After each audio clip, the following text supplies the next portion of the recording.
ہمارا اہل سنت والجماعت کا عقیدہ یہ ہے کہ اللہ تعالیٰ ہر جگہ پر ہیں۔ اللہ تعالیٰ موجود، بلا مکان، بلا جہت، بلا جسم ہے۔ اللہ تعالیٰ کی مائیت ذاتیہ ہے، مائیت علمیہ بھی ہے، مائیت وصفیہ بھی ہے، مائیت ذاتیہ بھی ہے۔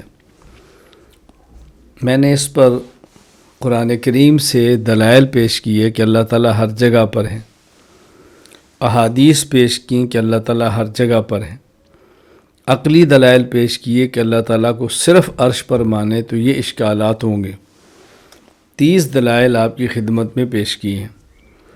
اب کچھ ہمارے اہل سنت والجماعت کے موقف پر اشکالات، اعتراضات اور شبہات ہیں، ان کو صاف کرنا بہت ضروری ہے تاکہ الجھن باقی نہ رہے۔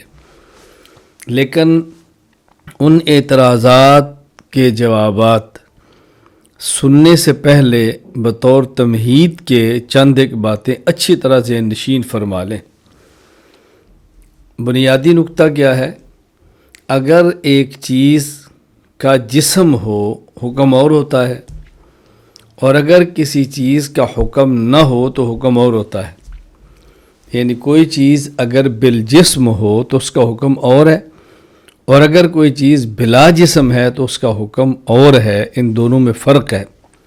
میں اس پر آپ کو چند ایک مثالیں دیتا ہوں تاکہ بات کھل کر سامنے آئے۔ مثال نمبر 1، ایک الماری میں 10 کتابیں رکھنے کی گنجائش ہے۔ مثلا ایک کتاب کا حجم ہے 2 انچ۔ 2 انچ موٹی کتابیں آپ 10 ایک الماری میں رکھ سکتے ہیں۔ اب اگر اسی الماری میں 10 کتابیں موجود ہوں اور آپ ایک نسخہ قرآن کریم کا رکھنا چاہیں، اور اس قرآن کریم کے مصحف کا جو عرض ہے، چوڑائی، وہ بھی 2 انچ ہو، تو اس وقت رکھیں گے، ایک کتاب نکالیں اور دوسری وہاں قرآن کریم کو رکھ دیں۔ اس لیے کہ قرآن کریم جو مصحف ہے یہ جسم والا ہے، تو وہاں ایک کتاب نکالیں گے تو قرآن کریم رکھ سکیں گے، وگرنہ نہیں رکھ سکتے۔ تو ایک قرآن کریم کو کسی الماری میں محفوظ رکھنے کے لیے جگہ چاہیے، لیکن اگر وہی قرآن کریم انسان کے دل و دماغ میں محفوظ کرنا چاہیں تو اس کے لیے دل و دماغ سے کوئی چیز نکالنے کی ضرورت نہیں ہے۔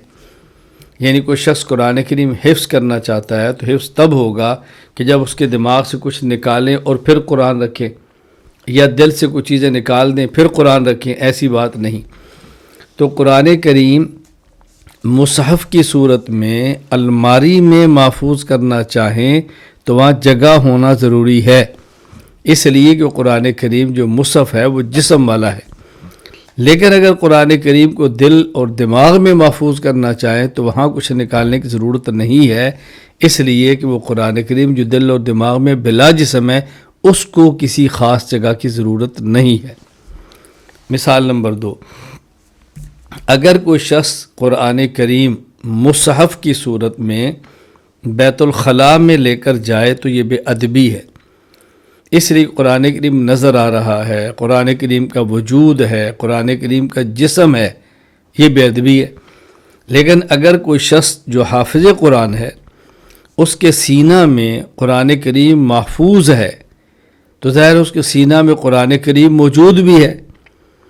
اب اس اگر قرآن کریم کو جو حافظ قرآن کے سینے میں ہے، حافظ قرآن جب بیت الخلاء میں جائے گا تو مصحف جو سینے میں ہے قرآن کریم وہ ساتھ جائے گا۔ اب اس قرآن کریم کو جو سینے میں محفوظ ہے اس کے ساتھ بیت الخلاء میں جائیں تو یہ بے ادبی نہیں ہے۔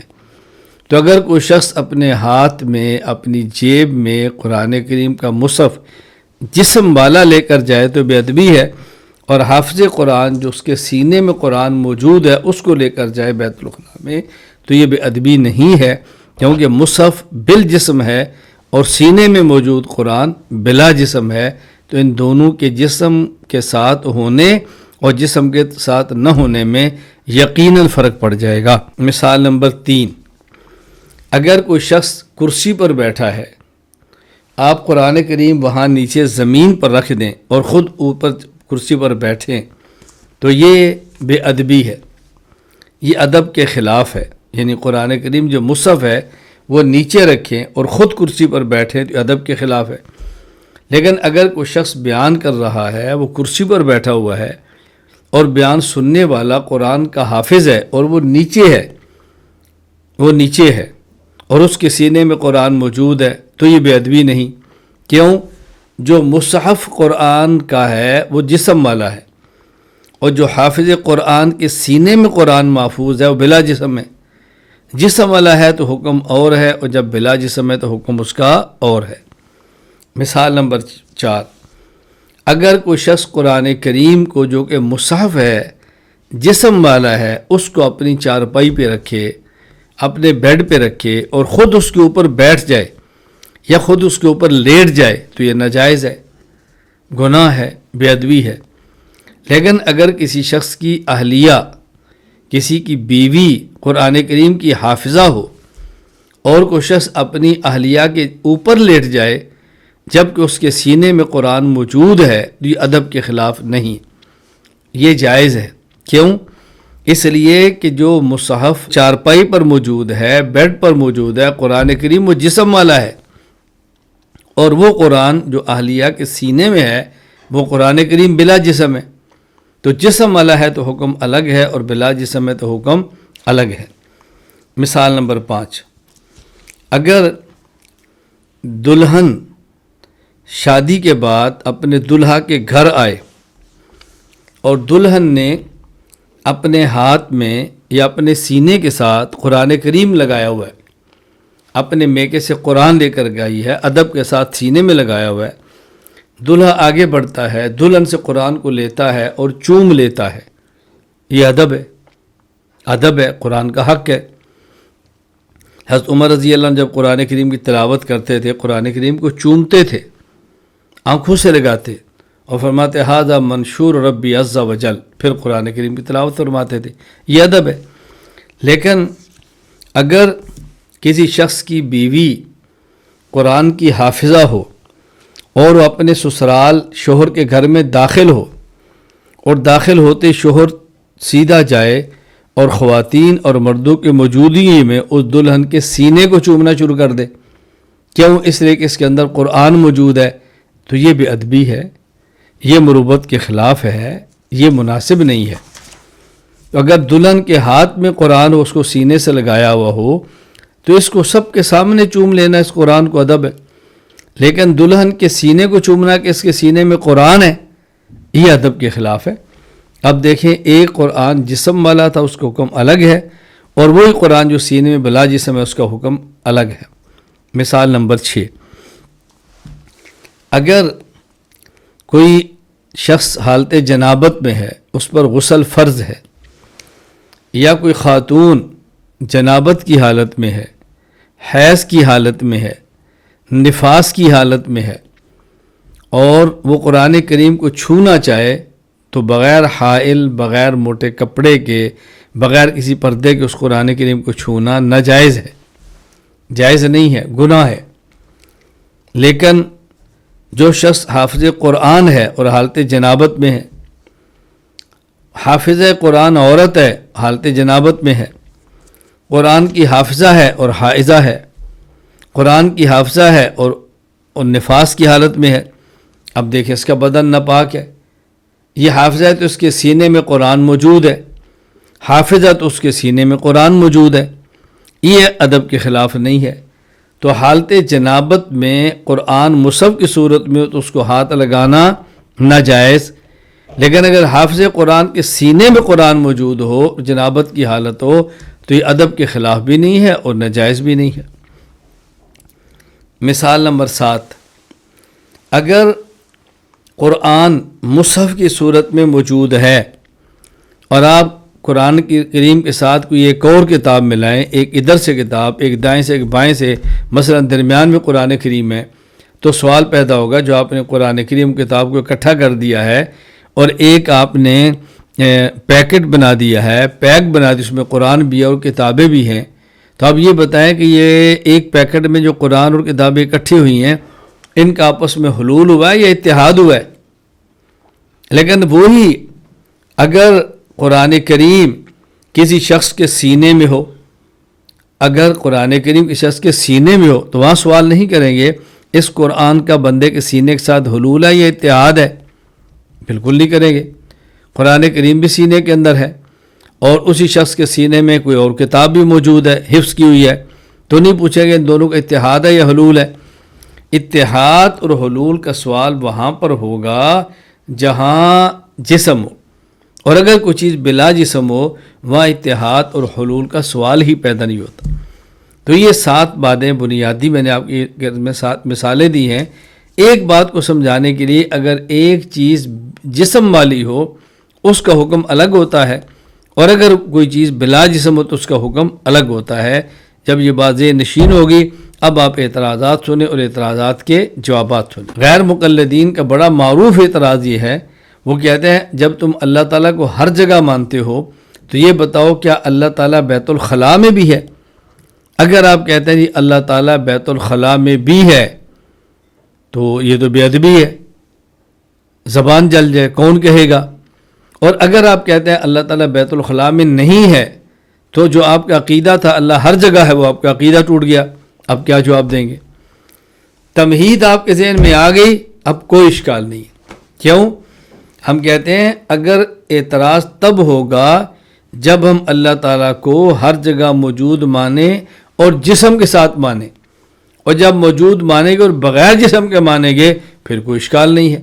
ہم اللہ تعالیٰ کو ہر جگہ موجود بلا جسم مانتے، تو جس طرح قرآن کو بیت الخلاء میں لے کر جائیں جسم والا قرآن ہو تو ناجائز ہے، لیکن اگر قرآن سینے میں محفوظ ہو اور حافظ قرآن بیت الخلاء میں جائے اب قرآن کو لے جانا ناجائز نہیں ہے، کیونکہ یہ قرآن بغیر جسم کے موجود ہے۔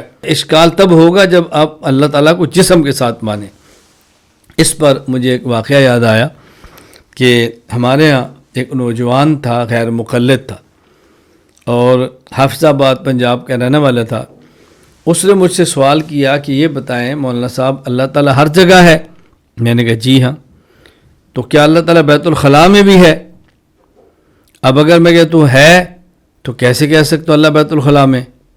اگر کہتا ہوں نہیں ہے تو جی آپ تو کہتے ہیں ہر جگہ عقیدہ ٹوٹ گیا۔ تو مجھے کہتا ہے کہ اللہ تعالیٰ بیت الخلاء میں بھی ہے۔ میں نے اس سے پوچھا کہ آپ قرآن کے حافظ ہیں؟ کہتا ہے جی ہاں۔ میں نے پوچھا قرآن آپ کے سینہ میں موجود ہے؟ کہا جی نہیں۔ میں نے کہا اچھا قرآن آپ کے سینہ میں محفوظ ہے؟ کہتے جی ہے۔ میں نے کہا محفوظ تب ہوگا جب موجود ہو، موجود نہیں ہوگا تو محفوظ کیسے ہوگا؟ میں نے اثر مزاح اس کے کہا کہ تو صحیح غیر مقلد ہے، صحیح اوریجنل پیور غیر مقلد ہے۔ مجھے کہتے تھے کیوں؟ میں نے کہ اس لیے کہ جتنی عقل کی کمی ہو اتنا پیور اوریجنل غیر مقلد ہوتا ہے۔ کیا مطلب جی؟ میں نے کہا مطلب یہ ہے کہ میں نے پوچھا تیرے سینے میں قرآن موجود ہے؟ تو نے کہا نہیں۔ میں نے پوچھا محفوظ ہے؟ تو نے کہا ہے۔ اور مسلمان آدمی جب قرآن موجود نہیں ہے تو محفوظ کیسے ہوگا؟ موجود مانیں گے تو محفوظ ہوگا، بغیر موجود کے محفوظ کیسے ہوگا؟ کوئی شخص کہتا ہے جی میری جیب میں پیسے محفوظ ہیں، موجود نہیں ہیں۔ میرے گھر میں گندم محفوظ ہے، موجود نہیں ہے۔ بھئی پہلے موجود مانو گے تو پھر محفوظ مانو گے نا، بغیر موجود مانے محفوظ ماننا۔ میں نے اس لیے کہا کہ تو اوریجنل صحیح غیر مقلد ہے، صحیح۔ اب مجھے کہتے ہیں جی مجھے بات سمجھ آ گئی ہے۔ میں نے کہا اللہ کا شکر ہے، غیر مقلد اور بات سمجھ آ گئی تو اللہ کا شکر ادا کرنا چاہیے، سبحان اللہ۔ میں نے پوچھا یہ بتا کہ قرآن کو بیت الخلاء میں لے کر جانا جائز ہے؟ کہتا ہے جی نہیں۔ اچھا، میں نے کہا تو بیت الخلاء میں جاتا ہے؟ جی ہاں۔ تو پوچھا جب تو بیت الخلاء میں جاتا ہے تو سینہ پھاڑ کے قرآن نکال کے بائیں رکھ کے پھر بیت الخلاء میں جاتا ہے؟ کہا جی نہیں۔ میں نے کہا تو نے یہ بات مان لی کہ تیرے سینے میں قرآن موجود ہے، یہ بھی مان لی کہ بیت الخلاء میں قرآن کو لے کر جانا ناجائز ہے، تو جب تو بیت الخلاء میں جائے گا تو سینہ پھاڑ کے قرآن بائیں رکھ کے پھر جائے گا؟ کہتا جی وہ تو میرے سینے میں قرآن موجود تو ہے، قرآن محفوظ ہے، لیکن اس کا جسم تو نہیں ہے نا۔ میں نے کہا جس طرح تیرے سینے میں قرآن موجود ہے اور بلا جسم ہے، اسی طرح اللہ تعالیٰ ہر جگہ موجود ہے اور بلا جسم ہے۔ اشکال تب آتا ہے جب جسم ہو، بلا جسم آنے پھر کیا اشکال ہے؟ جواب نمبر 2، دیکھیں رمضان المبارک ماہ رمضان یہ برکت والا ہے، اور ماہ رمضان جب آتا ہے تو ہر جگہ پہ ہوتا ہے۔ ایسا نہیں ہوتا کہ چونکہ برکت والا ہے تو یہ مسجد میں تو ہے، بازار میں نہیں ہے، یہ گھر میں تو ہے، بیٹھک میں ہے، بیت الخلاء میں نہیں ہے۔ جس طرح رمضان المبارک کا برکت والا مہینہ موجود ہوتا ہے تو ہر جگہ پہ ہوتا ہے، اسی طرح اللہ تعالیٰ موجود ہے تو ہر جگہ پہ ہے۔ کوئی جگہ ایسی نہیں جو رمضان المبارک سے خالی ہو، اسی طرح کوئی جگہ ایسی نہیں کہ جو اللہ تعالیٰ سے خالی ہو۔ تو جس طرح رمضان جگہ میں نہیں ہوتا، اس کا جسم نہیں، ہر جگہ پہ ہوتا ہے، اسی طرح اللہ تعالیٰ میں نہیں ہوتے بلکہ ہر جگہ پہ ہوتے ہیں کہ اللہ تعالیٰ بلا جسم ہے۔ تو یہ بات اچھی طرح سمجھ لیں، جب رمضان ہے اور برکت والا ہے تو کوئی بندہ پوچھے کہ برکت والا رمضان بیت الخلاء میں کیسے؟ ہم کہیں گے سوال تب ہے جب رمضان جسم والا ہو، رمضان جسم والا ہی نہیں ہے، اب کیا اشکال ہے؟ یہ بات اچھی طرح ذہن نشین فرما لیں۔ مجھے ایک واقعہ یاد آیا، میں بحرین گیا تو مجھے ایک غیر مقلد ملا، اور اللہ کی شان مہینہ رمضان کا تھا، تو مجھے اس نے کہا، میں انہی کے ہاں بیٹھا ہوا تھا، کہ جی اللہ تعالیٰ ہر جگہ ہے۔ میں نے کہا اشکال کیا ہے ہر جگہ ہو؟ کہو جی اللہ تو برکت والے ہیں، تو بیت الخلاء میں اللہ تعالیٰ کیسے ہوں گے؟ میں نے کہا ابھی جو مہینہ چل رہا ہے یہ کون سا ہے؟ کہا جی رمضان کا۔ میں نے کہا رمضان کا مہینہ برکت والا ہے؟ کہتے ہیں جی ہاں۔ تو میں نے کہا یہ مہینہ مسجد میں ہوتا ہے، تمہارے گھر میں تو نہیں ہے نا؟ ابھی جو میں تمہارے پاس بیٹھوں یہاں تو رمضان نہیں ہے نا، یہاں کھا سکتے ہیں؟ کہا جی نہیں۔ میں نے کہا کیوں؟ یہ تو برکت والی جگہ نہیں، یہاں رمضان کیسے؟ چلو مسجد میں ہو تو سمجھ آتا ہے، غیر مسجد میں کیسے؟ اللہ کے نبی صلی اللہ علیہ وسلم فرماتے ہیں ابغض البلاد الی اللہ اسواقها، بدترین جگہ بازار ہوتی ہیں، تو بازار میں بیٹھے ہیں رمضان کیسے؟ مولانا صاحب یہ تو تب سوال ہے جب رمضان کا کوئی جسم ہو۔ تو میں نے کہا اللہ تعالیٰ کے ہر جگہ ہونے پر بھی تب سوال ہے جب اللہ تعالیٰ کا کوئی جسم ہو۔ اللہ تعالیٰ بھی بغیر جسم ہے، ہماری بات سمجھو تو صحیح، ہم کہنا کیا چاہ رہے ہیں؟ یہی الجھن ہمارے اپنے لوگوں کو پیش آ جاتی ہے تو ان کو بات سمجھانی مشکل ہو جاتی ہے۔ غیر مقلد کو کیا سمجھانی ہے، اپنوں کو بس اوقات سمجھانی مشکل ہو جاتی ہے۔ بات اچھی طرح ذہن نشین فرمائیں۔ جواب نمبر 3، سوال کیا تھا؟ اللہ تعالیٰ بیت الخلاء میں ہے یا نہیں؟ سوال سمجھیں۔ جواب نمبر 3، جواب یہ ہے، ضابطہ یاد رکھ لیں کہ ایک ہی چیز کو اگر اجمالاً بیان کریں تو مناسب ہے، اور بس اوقات اسی چیز کو تفصیل سے بیان کریں تو نامناسب ہے۔ بس اوقات ایک چیز کو اجمالاً بیان کریں تو مناسب ہوتا ہے، اور اگر اسی چیز کو تفصیل کے ساتھ بیان کریں تو وہ نامناسب ہوتا ہے۔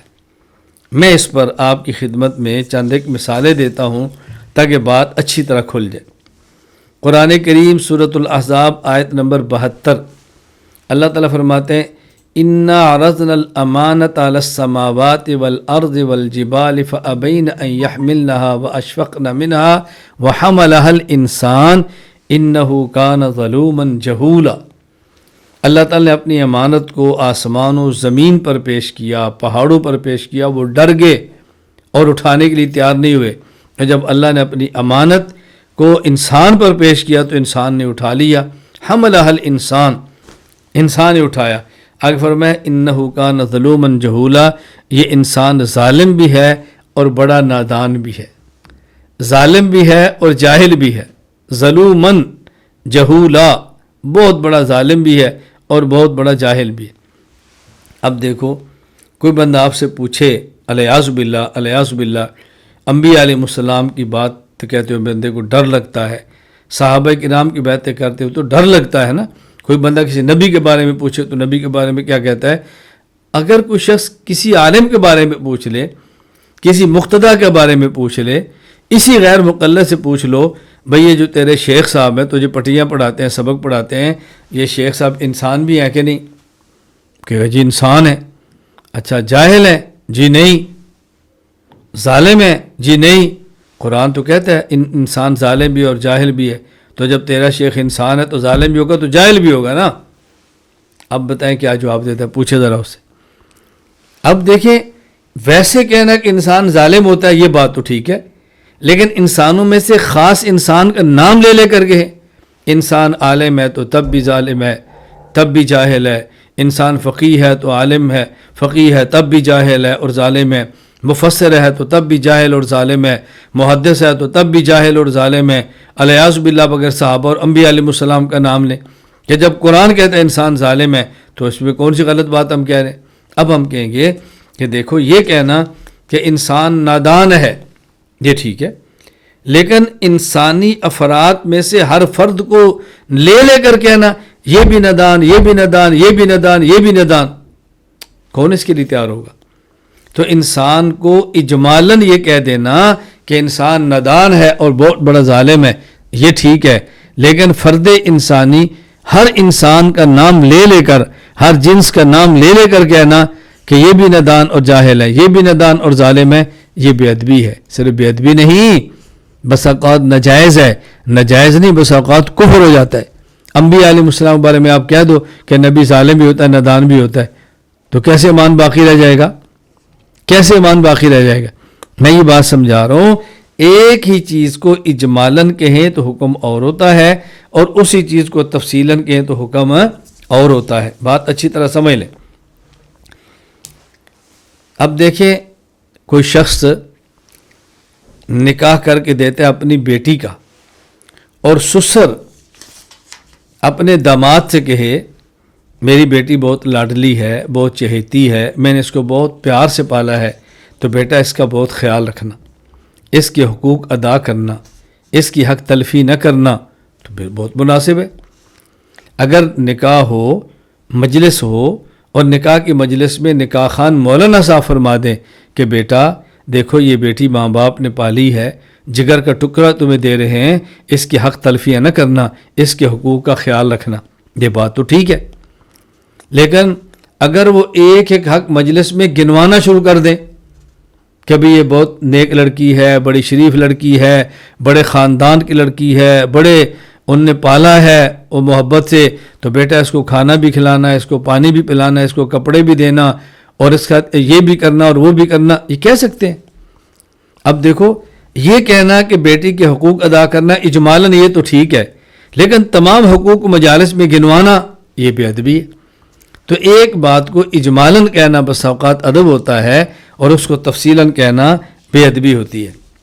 تیسری مثال سمجھیں، کوئی شخص یہ کہے کہ سر سے لے کر پاؤں تک تمام جسم کا خالق اللہ ہے، بالکل ٹھیک ہے، ادب ہے، لیکن اگر کوئی شخص اسی بات کو گنوانا شروع کرے بھی جو تمہارے سر کے بال ہے نا یہ اس کا خالق بھی اللہ ہے، یہ تمہارا سر ہے نا اس کا خالق بھی اللہ ہے، یہ جو تمہارا ماتھا ہے نا اس کا خالق بھی اللہ ہے، یہ جو تمہاری آنکھیں ہیں نا اس کا خالق بھی اللہ ہے، یہ جو تمہارا ناک ہے نا اس کا خالق بھی اللہ ہے، یہ جو تمہارا سینہ ہے نا اس کا ناک بھی اللہ ہے، یہ جو تمہارا پیٹ ہے نا اس کا ناک بھی اللہ ہے۔ اب بتاؤ، اب نیچے چلتے جاؤ تو ہر عضو کا اب نام لے لیں گے، مجلس میں لیں گے، برسر ممبر لے لیں گے، کیسے لیں گے؟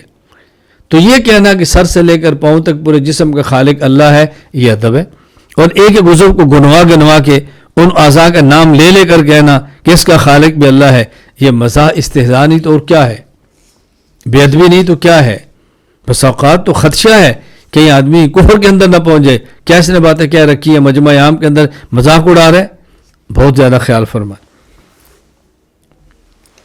نمبر 4، چوتھی مثال سمجھیں، یہ کہنا تمام اشیاء کا خالق اللہ ہے، عرش و فرش کا خالق اللہ ہے، ارض و سما کا خالق اللہ ہے، جن و انس کا خالق اللہ ہے، حیوان و ملائک کا خالق اللہ ہے، ٹھیک ہے، ادب ہے، لیکن تمام چیزوں کا نام گننا شروع کرے مجمع عام میں، بتاؤ کس قدر بے ادبی ہے۔ کوئی بندہ کہ پیشاب کا خالق بھی اللہ ہے، پخانے کا خالق بھی اللہ، الیاذ باللہ، گٹر کے فلاں کیڑے کا خالق بھی اللہ ہے، پھر بہت ساری باتیں میں نہیں کہہ سکتا، ان کا نام لے لے کر کہنا شروع کریں فلاں کا خالق بھی اللہ ہے، فلاں کا خالق بھی اللہ ہے، خالق تو اللہ ہے، لیکن یہ بے ادبی ہے ایسی باتیں کہنا۔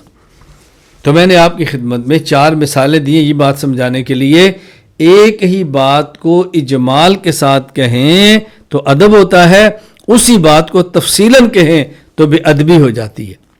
یہ بات اچھی طرح سمجھ لیں. اب اللہ تعالیٰ کی ذات کے بارے میں یہ کہنا اللہ ہر جگہ ہے، یہ ادب ہے.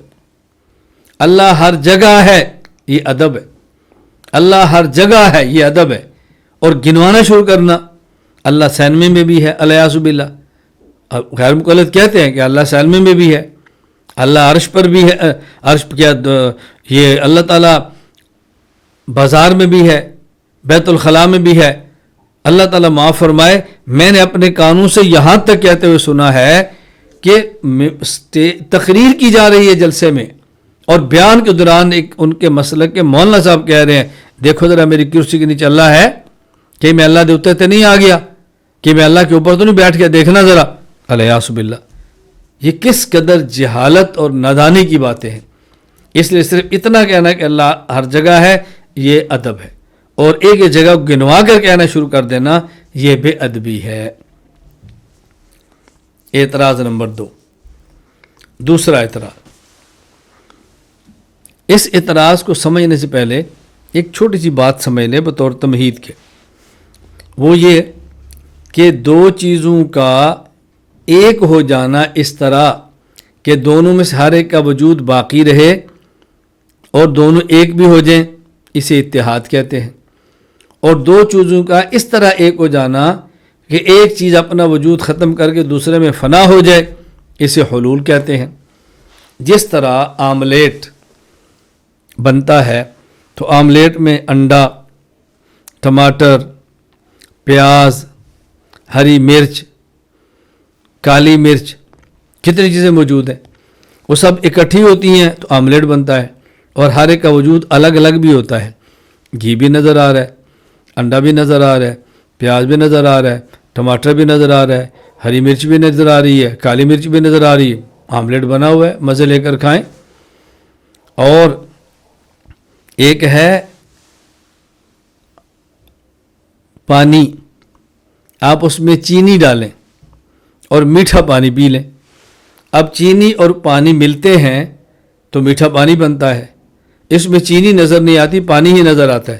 تو چینی اپنا وجود ختم کر کے حلول کر جاتی ہے.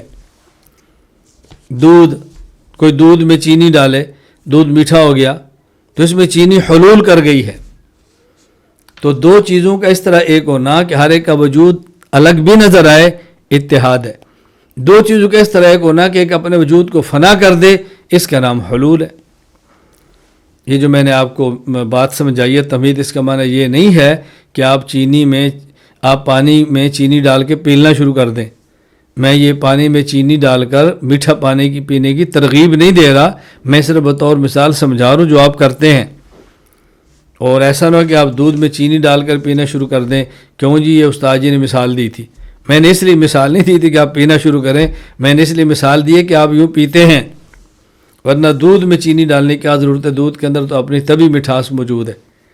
اور پانی میں چینی کیا ڈالنی ہے؟ یہ چینی جس کے اندر یہ جو بازار کی چینی ہے، مصنوعی شوگر ہے، اور اس کے اندر طرح طرح کے کیمیکل ہوتے ہیں، یہ تو نقصان ہی نقصان ہے. اس میں تو فائدہ نام کی چیز ہی کوئی نہیں ہے. آپ کا میٹھا کھانے کو دل کرتا ہے، کھجور کھائیں. میٹھا کھانے کو دل کرتا ہے، شہد کا استعمال کریں. میٹھا کھانے کو دل کرتا ہے، تازہ پھل استعمال کریں، کوئی حرج نہیں. یہ کیمیکلز والی چینی سے بچنے کی کوشش کریں. اب سوال، اعتراض اور جواب سمجھیں. اعتراض کہتے ہیں اگر اللہ تعالیٰ کو ہر جگہ پہ آپ مانیں گے تو یا حلول ہوگا یا اتحاد ہوگا. حلول اتحاد ضرور ہوگا، یا حلول ہوگا یا اتحاد ہوگا. تو آپ اللہ تعالیٰ کو ہر جگہ مانتے ہیں تو حلول کے ساتھ مانتے ہیں یا اتحاد کے ساتھ مانتے ہیں؟ جواب، حلول اور اتحاد تب ہوگا جب اللہ تعالیٰ کے لیے جسم مانے. ہم اللہ تعالیٰ کے لیے جسم کے قائل نہیں ہیں. حلول اتحاد جسم کی صفت ہے. ہم نے اللہ کو ہر جگہ مانا ہے تو بلا جسم مانا ہے. جب جسم ہی نہیں مانتے تو حلول اتحاد کا سوال ہی پیدا نہیں ہوتا. اس کو اچھی طرح ذہن نشین فرما لیں. مجھے اپنا واقعہ یاد آیا. میں جدہ میں تھا، ایک نیم غیر مقلد مجھے ملا. نیم غیر مقلد، ایک تو غیر مقلد ہوتا ہے نا، ایک نیم غیر مقلد ہوتا ہے. نیم غیر مقلد کا معنی ہوتا ہے مماتی. یہ چھوٹی اسٹیشنی ہے. جب لوگ برباد ہوتے ہیں تو پہلے گھر سے نکلتے ہیں تو ایک اسٹیشن پہ اترتے ہیں، اس کا نام ہوتا ہے مماتیت. پھر اگلے اسٹیشن پہ اترتے جائیں، اس کا نام ہوتا ہے غیر مقلدیت. پھر اگلا اسٹیشن ہوتا ہے قادیانیت. تو یہ اسٹیپ بائی اسٹیپ یہ چڑھتے چلے جاتے ہیں. پہلے اسٹیپ پر ہی بریک لگا دو تو بندہ آگے نہیں جاتا. یہ بات اچھی طرح ذہن نشین فرمائیں. ہم جو فتنوں کے تعاقب میں بات کرتے ہیں، فتنہ ہوتا ہے بڑا ہو یا چھوٹا. دین دشمن ہے، وہ چھوٹا ہو یا بڑا. تو یہ بات سمجھنے کی کوشش کیا. بس اوقات ایک بڑا فتنہ اتنا نقصان دہ نہیں ہوتا جتنا چھوٹا فتنہ نقصان دے رہا ہوتا ہے. اللہ ہمیں باتیں سمجھنے کی توفیق عطا فرمائے. کبھی بھی آپ نے چھوٹے سے چھوٹے فتنے کو نظر انداز نہیں کرنا، ہمیشہ اس پہ کڑی نگاہ رکھنی ہے. اپنے گھروں کو محفوظ رکھیں. چھوٹی سی ماچس کی تیلی ہوتی ہے، پورے گھر کو جلا کے راکھ کر دیتی ہے. چھوٹی سی کوئی زیادہ تو نہیں ہے نا. تو مجھے جدہ میں ایک نیم غیر مقلد ملا اور مجھ سے کہا کہ مولانا اللہ کو ہر جگہ مانتے ہیں. میں نے کہا اشکال کیا ہے؟ کیا جب اللہ تعالیٰ کو ہر جگہ مانیں گے تو اللہ تعالیٰ حلول کے ساتھ ہوں گے یا اتحاد کے ساتھ ہوں گے؟ میں نے کہا ہم ہر جگہ بھی مانتے ہیں، حلول اتحاد کے بغیر مانتے ہیں. بھائی حلول اتحاد کے بغیر کیسے مانتے ہیں؟ میں نے کہا حلول اتحاد صفت ہے جسم کی، ہم اللہ کو موجود بلا جسم مانتے ہیں. اب بات کر بس فبوہت الذی کفر. تو میں نہیں کہتا کہ ہم کفر کا فتویٰ نہیں لگاتے، بار فبوہت ضرور کہتا ہوں، بس وہیں ٹھنڈے پڑ گئے. اعتراض. تیسرا شبہ کیا ہے؟ اگر آپ اللہ تعالیٰ کو ہر جگہ مانیں تو جب غیر مقلد کہتا ہے اللہ تعالیٰ عرش پر ہے تو آپ کہتے ہیں اس میں چونکہ عرش اللہ کے لیے مکان ہے اور مکان پر ماننے پر یہ اعتراض ہے. تو جب اللہ تعالیٰ کو اب ہر جگہ مانیں گے تو وہ کئی گنا اعتراضات آپ کے اوپر آ جائیں گے. یعنی غیر مقلدین اللہ کو صرف عرش ایک مکان پر مانتے ہیں تو آپ نے 20 اعتراض کر دیے کہ جی مکان مکین سے بڑا ہوتا ہے تو پھر اللہ چھوٹا ہوگا، اس کے برابر ہوں گے یا بڑے ہوں گے یا چھوٹے ہوں گے. جب عرش نہیں تھا تو اللہ کہاں تھے؟ اس قسم کے جو ہم نے سوال کیے. مکان پہ نہ تو جسم کی خاصیت ہے، اللہ تو جسم سے پاک ہے. تو جو اعتراضات مکان عرش پر ماننے پر پڑھتے ہیں تو جب اللہ کو ہر جگہ مانیں گے تو اعتراضات تو کئی گنا زیادہ آپ کے اوپر آ جائیں گے. اب بات اچھی طرح سمجھ دیں. دیکھیں ہم یہ نہیں کہتے کہ اللہ کسی خاص مکان پہ ہے. ہم نے کہا اللہ لا مکان ہے. ہم یہ نہیں کہتے کہ اللہ تعالیٰ فلاں خاص مکان پہ موجود ہے. ہم کہتے ہیں اللہ تعالیٰ موجود بلا مکان ہے. اللہ تعالیٰ موجود بلا مکان. یہ جو تعمیم امکنہ ہے ہر جگہ، یہ تعبیر لا مکان کی ہے. چونکہ ہر بندہ لا مکان کو سمجھ نہیں سکتا تو اس کو سمجھانے کے لیے کہا جاتا ہے کہ اللہ تعالیٰ ہر جگہ ہے. تو ہر جگہ تعبیر لا مکان کی ہے. ہم ہر جگہ ہونے کے قائل نہیں بلکہ ہم اللہ تعالیٰ کے بلا مکان ہونے کے قائل ہیں کہ جب مکانات نہیں تھے اللہ تب بھی تھے، جب مکانات ہیں اللہ تب بھی ہیں، جب مکانات نہیں ہوں گے اللہ تب بھی ہوں گے. وکان اللہ بکل شیء محیطا. اللہ تعالیٰ تو محیط ہے، مکان محاط ہے، اللہ گھیرنے والے ہیں، مکان گھرا ہوا ہے. ہم تو اللہ کو خاص مکان میں نہیں مانتے، ہم تو اللہ کو موجود بلا مکان مانتے ہیں. یہ بات اچھی طرح ذہن نشین فرما لیں. اس میں الجھن کے اندر مبتلا نہیں ہونا. دوسرا جو آپ سمجھیں کہ یہ جو آپ نے کہا کہ جب اللہ تعالیٰ کو عرش پہ مانا، عرش مکان ہے، تو اعتراضات آپ نے کیے. جب اللہ کو ہر جگہ مانیں گے تو وہی اعتراض آپ کے اوپر کئی گنا وزنی ہو کر آ جائے گا. ہم نے کہا اعتراض تب آتا ہے جب اللہ تعالیٰ کو خاص مکان پہ مانے. ہم اللہ تعالیٰ کو بلا مکان مانتے، کسی خاص مکان پہ نہیں مانتے.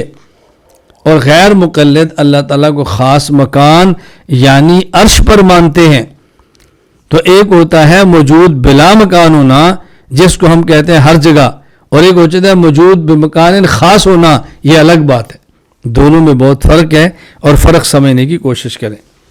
یہ غیر مقلدین کے معروف اعتراضات تھے جس کے میں نے آپ کی خدمت میں جوابات دیے ہیں. اب غیر مقلدین کے ذرا دلائل اچھی طرح سمجھیں، ان کے دلائل کیا ہیں۔ ان نے دلائل میں آیات پیش کی ہیں، میں وہ بھی پیش کرتا ہوں، وہ دلائل میں احادیث پیش کرتے ہیں، میں وہ بھی پیش کرتا ہوں، وہ عقلی دلائل دیتا ہے، میں وہ بھی پیش کرتا ہوں، تاکہ کوئی بات الجھن والی باقی نہ رہ جائے۔ غیر مقلدین کی دلائل، دلیل نمبر 1 میں 7 آیات ہیں۔ میں اس کو ایک دلیل کہہ رہا ہوں، آپ اس کو 7 دلائل کہہ لیں۔ خلاصہ یہ کہ وہ قرآن کریم کی وہ تمام آیات کہ جس میں اللہ تعالیٰ کے بارے میں ذکر ہے کہ اللہ تعالیٰ عرش پر مستوی ہے، وہ آیات ان کی دلائل ہیں۔ مثلا نمبر 1 سورۃ الاعراف آیت نمبر 54، ان ربکم اللہ الذی خلق السماوات والارض فی 6 ایام ثم استوی علی العرش۔ آیت نمبر 2 سورہ یونس آیت نمبر 3، ان ربکم اللہ الذی خلق السماوات والارض فی 6 ایام ثم استوی علی العرش۔ نمبر 3 سورۃ الرعد آیت نمبر 2، اللہ الذی رفع السماوات بغیر عمد ترونہا ثم استوی علی العرش۔ نمبر 4 سورہ طٰہٰ آیت نمبر 5، الرحمن علی العرش استویٰ۔ نمبر 5 سورۃ الفرقان آیت نمبر 59، الذی خلق السماوات والارض وما بینہما فی 6 ایام ثم استوی علی العرش۔ نمبر 6 سورۃ الف لام میم السجدہ آیت نمبر 4، اللہ الذی خلق السماوات والارض وما بینہما فی 6 ایام ثم استوی علی العرش۔ نمبر 7 سورۃ الحدید آیت نمبر 4، هو الذی خلق السماوات والارض فی 6 ایام ثم استوی علی العرش۔ یہ 7 آیات ہیں جس میں اللہ تعالیٰ کے مستوی علی العرش ہونے کا ذکر ہے۔ تو غیر مقلد کہتا ہے ثابت ہوتا ہے کہ اللہ تعالیٰ عرش پر ہے۔ جواب نمبر 1، یہاں استویٰ علی العرش سے مراد یہ نہیں کہ اللہ تعالیٰ عرش پر ہے، بلکہ استواء علی العرش کا معنی یہ ہے اللہ تعالیٰ عرش پر غالب ہے۔ ایک ہے اللہ کا عرش پر ہونا اور ایک ہے عرش پر غالب ہونا۔ یہ ہماری صرف رائے نہیں، حضرت امام محمد بن اسماعیل بخاری رحمہ اللہ، وفات 256 ہجری، صحیح بخاری کتاب التوحید، باب وکان عرش علی الماء، فرماتے ہیں وقال مجاہد استوى علی العرش، کہ حضرت مجاہد رحمہ اللہ فرمایا کرتے کہ استوا کا معنی ہے اعلیٰ علی العرش، اللہ تعالیٰ عرش پر غالب ہے۔ یہ لفظ کیا ہے؟ اعلیٰ علی العرش، اعلیٰ علی العرش، اللہ تعالیٰ عرش پر غالب ہے۔ تو اعلیٰ کا معنی غلبہ، یہ قرآن کریم سے ثابت ہے کہ اعلیٰ کا معنی غالب آنا ہوتا ہے۔ میں اس پر آیات پیش کرتا ہوں۔ نمبر 1 سورہ یونس آیت نمبر 83، وَإِنَّ فِرْعَوْنَ لَعَالٍ فِي الْأَرْضِ وَإِنَّهُ لَمِنَ الْمُسْرِفِينَ۔ وَإِنَّ فِرْعَوْنَ لَعَالٍ فِي الْأَرْضِ، لَعَالٍ دیکھیں علوب۔ سورۃ القصص آیت نمبر 4، إِنَّ فِرْعَوْنَ عَلَا فِي الْأَرْضِ، عَلَا غالبانہ۔ سورۃ المؤمنون آیت نمبر 91، مَتَّخَذَ اللَّهُ مِن وَلَدٍ وَمَا كَانَ مَعَهُ مِنْ إِلَٰهٍ إِذًا لَذَهَبَ كُلُّ إِلَٰهٍ بِمَا خَلَقَ وَلَعَلَا بَعْضُهُمْ عَلَى بَعْضٍ سُبْحَانَ اللَّهِ عَمَّا يَصِفُونَ۔ یہ لفظ ہے وَلَعَلَا بَعْضُهُمْ عَلَى بَعْضٍ، بعض بازو پر غالب آنا، یا دیکھو غلبہ کے لیے استعمال ہوا ہے۔ اچھا، پھر استوا کا معنی غالب آنا، یہ صرف یہ نہیں کہ قرآن کریم میں ثم استویٰ میں ہم نے مراد لی ہے، بلکہ استوا کا معنی غالب آنا عربی ادب کے اندر موجود ہے، کہ استوا کا معنی وہ غلبہ لیا کرتے تھے۔ ابو مالک اختل غیاث بن السلط بن طارقہ، وفات 90 ہجری، اس نے بشر بن مروان کی مدح میں ایک شعر کہا۔ بشر بن مروان 694 عیسوی ایک کی وفات ہوئی ہے۔ حضرت امام باقی رحمہ اللہ نے اس کو نقل کیا کتاب الاسماء والصفات میں، قد استوى بشر علی العراق من غیر سیف و دم محراق، کہ یہ بشر بن مروان بغیر جنگ اور خون ریزی کے یہ غالب آ گیا۔ قد استوى بشر علی العراق، یہ عراق پر غالب آ گیا. یہاں دیکھو استوا ہے اور بمانا علی ہے. اچھا اسی طرح التعلیق علی کتاب الاسماء والصفات میں ایک اور شاعر کا یہ شعر نقل کیا گیا ہے. فلما علونا واستوینا علیہم جعلناہم مرعا لنسر وطائر، جب ہم ان پر غالب آئے، فلما علونا جب ان پر چڑھائی ہم نے کی، واستوینا علیہم ہم ان پر غالب آئے، جب ان پر چڑھ دوڑے اور غلبہ پا لیا تو انہیں ٹکڑے ٹکڑے کر کے گدوں اور پرندوں کے کھانے کے لیے چھوڑ دیا. یہاں ایک سوال ہے، وہ یہ کہ آپ نے استوا کا معنی کیا اعلیٰ، اللہ عرش پر غالب ہے، تو اللہ زمین پر بھی غالب ہے، آسمان پر بھی غالب ہے، پہاڑوں پر بھی غالب ہے، اللہ تعالیٰ تو ہر چیز پر غالب ہے.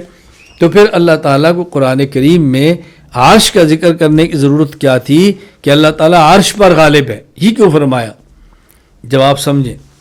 دیکھیں عرش کائنات کا مکان آخر ہے، عرش کائنات کا مکان آخر ہے. عرش کے اوپر لا مکان ہے، عرش کے اوپر کوئی مکان نہیں.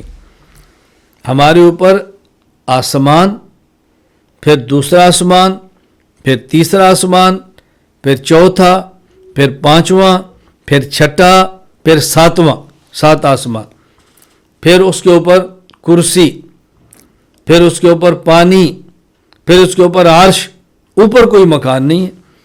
تو عرش کے کائنات کا مکان آخر ہے، لا مکان، اس کے اوپر پھر لا مکان ہے. تو اللہ تعالیٰ نے اپنا کائنات کے سب سے بڑے اور سب سے آخری مکان کا ذکر فرمایا کہ اللہ تعالیٰ عرش پر غالب ہے، کہ وہ اللہ جو عرش پر غالب ہے وہ تو باقی چیزوں پر بھی غالب ہے. آسمان و زمین اور پہاڑوں کا ذکر فرماتے تو عرش کا غلبہ تو سمجھ نہیں آنا تھا نا. تو عرش پر غالب آنے کا جب ذکر فرمایا تو اس کا معنی یہ ہے کہ اللہ تعالیٰ ہر چیز پر غالب ہے، اللہ تعالیٰ ہر چیز پر غالب ہے. تو چونکہ کائنات کا یہ مکان آخر تھا اس لیے اس کا ذکر فرما دیا. جواب نمبر 2، اگر ہم یہی معنی لیں جو غیر مقلد دیتے ہیں کہ استوا علی العرش کا معنی ہے اللہ تعالیٰ حقیقتاً عرش پر موجود ہیں، اگر یہ معنی مراد لیں تو ان آیات کا دیگر آیات قرآنیہ سے تعارض ہو جائے گا.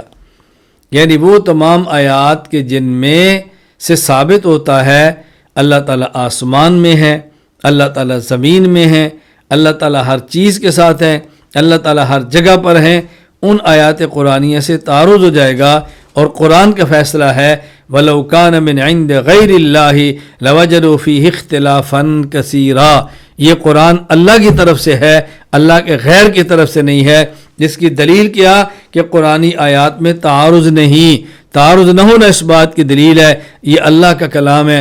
اگر اللہ کا کلام نہ ہوتا، کسی اور کا ہوتا یا بندوں کا ہوتا تو اس قرآن کریم کی آیات میں تعارض ہو جاتا، ٹکراؤ ہوتا. تو قرآن کہتے ہیں اس میں ٹکراؤ نہ ہونا دلیل ہے یہ اللہ کا کلام ہے.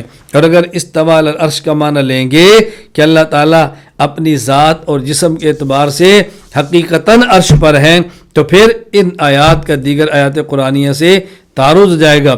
آیات قرآنیہ کون سی ہیں؟ سورۃ البقرہ آیت نمبر 115، وَلِلَّهِ الْمَشْرِقُ وَالْمَغْرِبُ فَأَيْنَمَا تُوَلُّوا فَثَمَّ وَجْهُ اللَّهِ، اللہ تعالیٰ ہر طرف ہے. سورہ قاف آیت نمبر 16، وَنَحْنُ أَقْرَبُ إِلَيْهِ مِنْ حَبْلِ الْوَرِيدِ، اللہ شارک سے بھی قریب ہے. سورۃ الملک آیت نمبر 16، أَأَمِنْتُم مَّن فِي السَّمَاءِ، تم اس اللہ سے بے خوف ہو جو اللہ آسمان میں ہے. تو تعارض ہوگا. یہاں ایک بات اچھی طرح سمجھ لیں، بعض لوگ اس عقیدہ کو نہ سمجھنے کی وجہ سے غلط موقف اختیار کر لیتے ہیں. وہ بظاہر دیوبند بھی ہیں اور ہمارے مفتی ہوتے ہیں، لوگ ان کو دیوبندیوں کا مفتی سمجھ کر سنتے ہیں، اور وہ بس اوقات یہ بات کہہ دیتے ہیں کہ جو غیر مقلدین کا موقف ہے نا اللہ عرش پر ہے، قرآن کریم کی نصوص کا ظاہر ان کا ساتھ دیتا ہے. یعنی آیات کا ظاہری معنی ان والا ہے اور ہمیں تعویل کرنی پڑتی ہے. حالانکہ یہ بات غلط ہے. میں نے آپ کے سامنے 13 آیات قرآنیہ پیش کی ہیں کہ جن سے معلوم ہوتا ہے اللہ عرش کی نہیں، صرف عرش پہ نہیں، اللہ تعالیٰ ہر طرف ہے۔ وہ تو ظاہر نصوص تو وہ ہیں، ثم استوى علی العرش میں تو ذکر ہی نہیں کہ اللہ تعالیٰ عرش پر ہے، تو ظاہر نصوص کیسی ہوگی؟ یہاں تو استوا ہے، بھائی استوا کا معنی آپ کیا کریں گے، اس کے بعد فیصلہ ہوگا نا کہ ظاہر نص سے ثابت کیا ہوتا ہے۔ تو ہم نے تو ظاہری نصوص پیش کی ہیں، اس کو بہت اچھی طرح ذہن نشین فرما لیں، الجھن کے اندر مبتلا نہیں ہونا۔ جواب نمبر 3، بہترین جواب یہ ہے، بلا چوں چرا یوں کہہ دیا جائے کہ یہ آیات قرآنیہ جو غیر مقلد پیش کرتے ہیں، الرحمن علی العرش استوى اور ثم استوى علی العرش، یہ آیات وہ ہیں کہ جو متشابہات ہیں۔ استوا علی العرش اللہ کی صفت ہے، صفت متشابہ ہے، اس کا معنی اللہ تعالیٰ کے علاوہ کوئی نہیں جانتا۔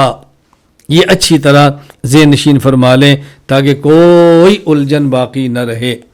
اللہ میں یہ بات سمجھنے کی توفیق عطا فرمائے، الجھن میں نہیں رہنا تاکہ کوئی یعنی خواہ مخواہ پریشانی پیدا ہو۔ اچھا، دلیل نمبر 2، غیر مقلدین کی دوسری دلیل، وہ کہتے ہیں وہ تمام آیات جن سے اللہ تعالیٰ کا جہت علو کی جانب ہونا ثابت ہوتا ہے، اللہ تعالیٰ کا جہت علو اوپر کی جانب ہونا ثابت ہوتا ہے، وہ تمام آیات ہماری دلائل ہیں۔ وہ آیات سنیں، سورۃ النساء آیت نمبر 158، بل رفعہ اللہ الیہ، اللہ تعالیٰ نے حضرت عیسیٰ علیہ السلام کو اپنی طرف اٹھا لیا۔ تو ظاہر عیسیٰ علیہ السلام تو آسمان کی طرف گئے تھے نا، اللہ تعالیٰ اوپر ہیں، تو تبھی اس آیت کا معنی بنے گا نا اپنی طرف اٹھا لیا، اوپر ہی ہوں گے نا، اس سے معلوم ہوتا ہے کہ اللہ تعالیٰ اوپر ہیں۔ جواب ذہن نشین فرما لیں۔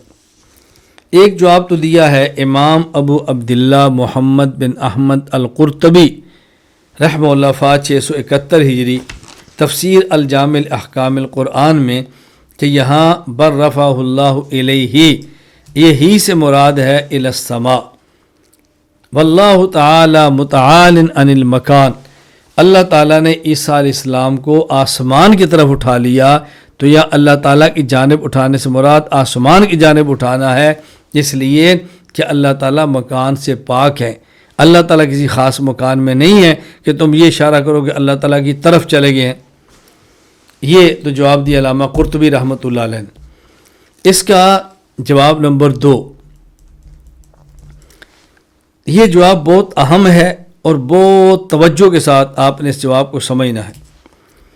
امام فخر الدین محمد بن عمر الرازی رحمہ اللہ، وفات 606 ہجری، تفسیر ایک کبیر برفع اللہ الیہ کے تحت فرماتے ہیں، المراد الرفع الی موضع لا یجری فیہ حکم غیر اللہ، یہ جو فرمایا کہ عیسیٰ علیہ السلام کو اللہ تعالیٰ نے اپنی طرف اٹھا لیا، اس سے مراد یہ ہے اللہ تعالیٰ نے عیسیٰ علیہ السلام کو ایسی جگہ کی طرف اٹھا لیا کہ جہاں پر اللہ کے علاوہ کسی کا ظاہری حکم بھی نہیں چلتا، جہاں اللہ تعالیٰ کے علاوہ کسی کا ظاہری حکم بھی نہیں چلتا، اللہ تعالیٰ نے وہاں کی طرف اٹھا لیا۔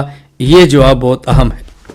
میں اس جواب کو مزید کھولتا ہوں، اور اس کو کھولنے کے لیے میں کچھ باتیں عرض کرتا ہوں تاکہ آپ اچھی طرح سمجھیں، ایک ضابطہ سمجھ لیں، ایک قانون سمجھ لیں، ایک کلیہ سمجھ لیں، مثالوں کے ساتھ سمجھیں، تو پھر آپ کو صحیح معنوں میں یہ جواب سمجھ آئے گا۔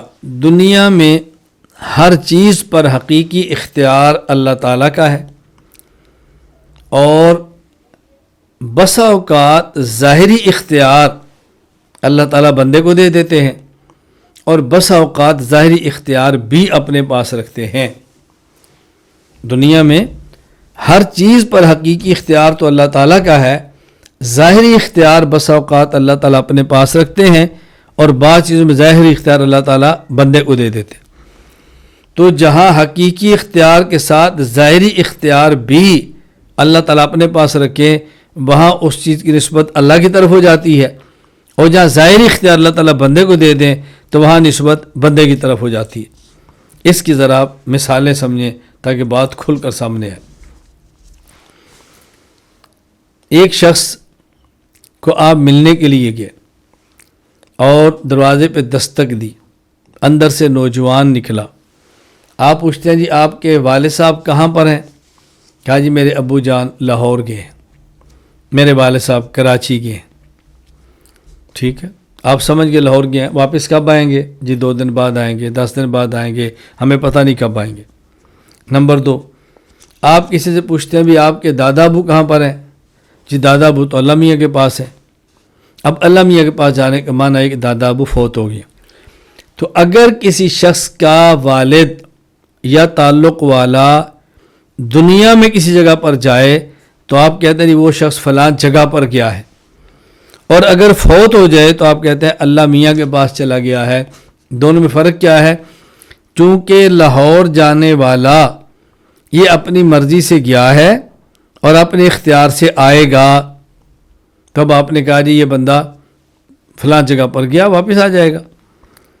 اور جو فوت ہو گیا، اب یہ بندہ نہ مرضی سے گیا ہے نہ اس نے مرضی سے آنا ہے، اب نسبت بندے کی طرف نہیں ہوتی بلکہ اس میں نسبت اللہ کی طرف ہو جاتی ہے، چونکہ واپس آنے کا ظاہری اختیار بھی بندے کا ختم ہو گیا، تو ہم کہتے ہیں یہ بندہ اللہ میاں کے پاس چلا گیا ہے، جہاں بندے کے ظاہری اختیارات بھی ختم ہو گئے۔ دوسری مثال سمجھیں، کوئی شخص 1 کنال کا پلاٹ خریدے، 15 مرلے پر وہ مکان بنا لے اور 5 مرلے کی مسجد بنا لے۔ حالانکہ ہونا تو یہ چاہیے کہ 5 مرلے کا مکان بنا لے، 15 مرلے کی مسجد بنا لے، لیکن ایسا ہوتا نہیں ہے۔ اس لیے میں آپ کو مثال دے رہا ہوں کہ کسی بندے نے 1 کنال جگہ خریدی، 15 مرلے کا مکان بنا لیا اور اس نے 5 مرلے کی مسجد بنا لی اپنی نماز کے لیے۔ باقی عمومی نماز ہو تو پھر تو مسجد بڑی بنانی پڑتی ہے نا۔ اب دیکھیں، ایک شخص نے جگہ خریدی اپنے مکان کی، اس نے جگہ خریدی مسجد والی، مکان بھی اس نے اپنے پیسوں سے خود بنایا، مسجد بھی اپنے پیسوں سے خود بنائی، لیکن جب یہ دونوں جگہ بن جاتی ہیں تو کہتے ہیں یہ گھر کس کا ہے؟ بھی یہ گھر بھائی عبد الرحمن صاحب کا ہے، اور یہ گھر کس کا ہے؟ یہ رحمان کا گھر ہے۔ جو بندہ اپنے لیے مکان بناتا ہے اس کی نسبت اس بندے کی طرف ہوتی ہے، اور جو مسجد بناتا ہے تو نسبت اللہ کی طرف کر دیتے ہیں۔ کیوں؟ اپنے مکان میں اس کو اختیار ہے، آج بیچ دے کسی اور جگہ چلا جائے، لیکن مسجد بنانے پر اس کے اختیار ختم ہو گئے، اب یہ بیچ کر کسی اور کو دے دے۔ تو جہاں اختیار اپنے رہتے ہیں اس کو بندے کا گھر کہہ دیتے ہیں، نسبت بندے کی طرف ہوتی ہے، اور جہاں اختیار ختم ہو گئے وہاں نسبت اللہ کی طرف کرتے ہیں کہ یہ گھر اللہ تعالیٰ کا ہے، یہ گھر اللہ تعالیٰ کا ہے۔ میں اس پر آپ کی خدمت میں قرآن کریم سے بھی کچھ مثالیں دیتا ہوں۔ ایک مثال میں تاریخ کی آپ کے سامنے پیش کرتا ہوں، یہ بہت دلچسپ واقعہ بھی ہے اور تاریخ میں اور مثال ہے۔ کہتے ہیں کہ ایک بار خلیفہ ہارون رشید کی اپنی بیوی سے کسی بات پر انبن ہو گئی، تو خلیفہ نے اپنی بیوی سے کہہ دیا کہ آج سورج کے غروب ہونے سے پہلے پہلے میری حدود سلطنت سے نکل جا، اگر تو نہ نکلی تو تجھے 3 طلاق۔ یہ کہہ دیا، غصہ ٹھنڈا ہوا، پریشانی شروع ہو گئی کہ یہ میں نے کیا کہہ دیا، میری حدود سلطنت اتنی بڑی ہیں کہ یہ شام تک اس سے نکل ہی نہیں سکتی۔ اس دور میں کوئی جہاز تو تھے نہیں کہ وہ جہاز پہ چڑھتی اور لمبا سفر ہوتا اور بادشاہ سلامت جہاز پہ بٹھا کے بھجا دیتے تاکہ میری طلاق والی قسم بچ جائے، ایسا تو تھا نہیں۔ اب بادشاہ بھی پریشان، بیوی بھی پریشان۔ تو بادشاہ کی اہلیہ نے قاضی امام ابو یوسف رحمہ اللہ کے پاس کوئی پیغام بھیجا کہ یہ مسئلہ مجھے بتائیں کیا ہے۔ قاضی امام ابو یوسف رحمہ اللہ فرمانے لگے کہ مسئلہ بہت اہم ہے، اس کے لیے آپ کو خود آنا پڑے گا۔ جی کب آؤں؟ پر میں عصر کے بعد اتنے بجے فلاں مسجد کے اندر آ جائیں۔ وہ آ گئی، آپ نے اس مسجد میں پردے کا، جیسے ارے بادشاہ کی بیوی آنی تھی، انتظام ہو گئے۔ جب آئیں تو مغرب کی نماز کے وقت قریب تھا، تو امام یوسف رحمہ اللہ فرمایا کہ میں مغرب کی اذان ہو جائے پھر آپ کو بات کرتا ہوں، ذرا مصروف۔ مغرب کی اذان فرمایا پردے میں کیا مسئلہ ہے؟ تو انہوں نے کہا جی اب کیا مسئلہ بتاؤں آپ کو، اب تو سورج غروب ہو گیا، اب کیا مسئلہ بتاؤں؟ فرمایا نہیں، مسئلہ بتانا آپ کا کام ہے، حل نکالنا ہمارا کام ہے، تمہارا کام مسئلہ بتانا ہے، حل بتانا نہیں ہے، آپ بتائیں مسئلہ کیا ہے؟ اس نے کہا جی مجھے تو خلیفہ صاحب نے فرمایا غروب شمس سے پہلے تو حدود سلطنت سے باہر نہ نکلی تو یہ 3 طلاق، اب سورج غروب ہو گیا میں حدود سلطنت سے نہیں نکلی تو مجھے 3 طلاق ہو گئی۔ حضرت امام یوسف رحمہ اللہ فرمانے لگے اب واپس چلے جاؤ، آپ کو 1 طلاق بھی نہیں ہے۔ کہا جی کیوں نہیں ہے؟ فرمایا یہ مسجد تمہارے شوہر کی حدود سلطنت سے باہر ہے، یعنی تمہارا شوہر اس کی حکومت وہاں ہے جہاں مسجد نہیں ہے، اور یہ مسجد کے اور ان کی کوئی حکومت نہیں ہوتی، یہ براہ راست اللہ تعالیٰ کے معاملات ہوتے ہیں، اس لیے تمہیں کچھ بھی نہیں ہوگا۔ بس واپس چلی جاؤ۔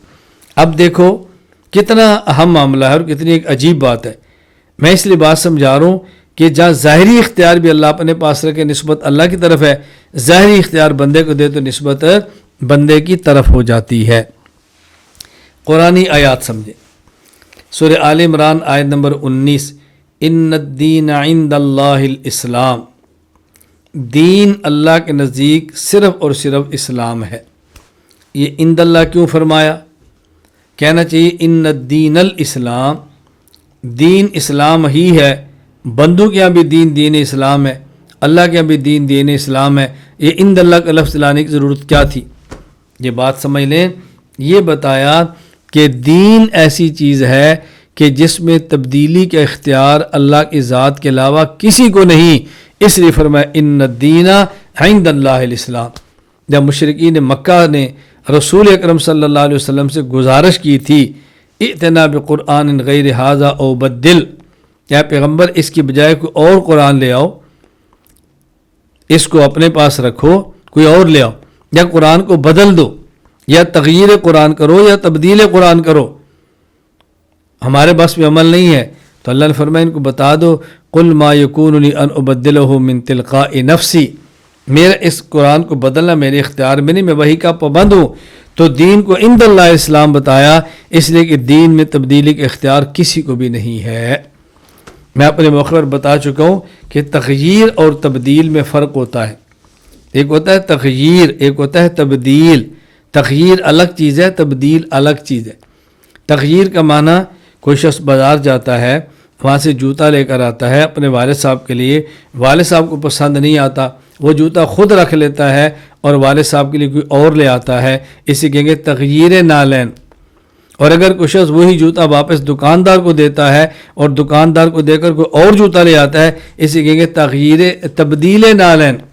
تو مشرکین نے دو مطالبے کیے تھے، یہ قرآن اپنے لیے رکھ لو اور ہمیں کوئی اور لا کر دے دو، اور یا اس کو واپس لے جاؤ اور کوئی اور لے آؤ۔ تو دو مطالبے تھے، اللہ نے دونوں کا جواب دیا ہے۔ اس آیت میں تبدیل قرآن کی نفی ہے اور سورۃ الاسراء میں تغییر قرآن کی نفی ہے کہ پیغمبر نہ تبدیل کر سکتا ہے اور نہ ہی تغییر کر سکتا ہے۔ سورہ آل عمران آیت نمبر 37، حضرت مریم علیہ السلام کے پاس زکریا علیہ السلام کھانا لاتے تھے، خود دیتے تھے، ان کی کفالت کے اندر تھی۔ ایک دن زکریا علیہ السلام نے مریم علیہ السلام کمرے میں تھی، کنڈی لگی تھی اور باہر تشریف لے گئے۔ جب واپس تشریف لائے دیکھا تو ان کے بعد بغیر موسم کے پھل تھا، تو پوچھا یا مریم انا لکی ھذا، اے مریم یہ پھل کہاں سے آیا ہے؟ تو انہوں نے فرمایا ہوا من عند اللہ، میرے اللہ کی جانب سے۔ دیکھو جو روزانہ حضرت زکریا علیہ السلام کھانا دیتے وہ اللہ کی طرف سے ہی ہوتا تھا، وہ اللہ کا دیا ہوا تھا، اللہ کا رزق تھا، لیکن ان کے دیے ہوئے کھانے کو یہ نہیں کہہ رہے اللہ کی طرف سے ہے، آج والے پھل کو کہتے ہیں اللہ کی طرف سے ہے۔ کیوں؟ آج وہ پھل آیا کہ جو حضرت زکریا علیہ السلام یا مریم کے اختیار میں نہیں تھا، ظاہری اختیار بھی اللہ تعالیٰ کا تھا، تو اللہ تعالیٰ نے دے دیا۔ اب جو روزانہ زکریا علیہ السلام کھانا دیتے ہیں وہ ظاہری اختیار تو ان کا ہے نا، وہ دے یا نہ دیں، صبح دیں یا دوپہر کو دیں، اس پر تو کسی کی اختیار ہی نہیں تھا، تو اس کی نسبت اللہ تعالیٰ کی طرف کر دی، وہ من عند اللہ، یہ اللہ کی جانب سے ہے۔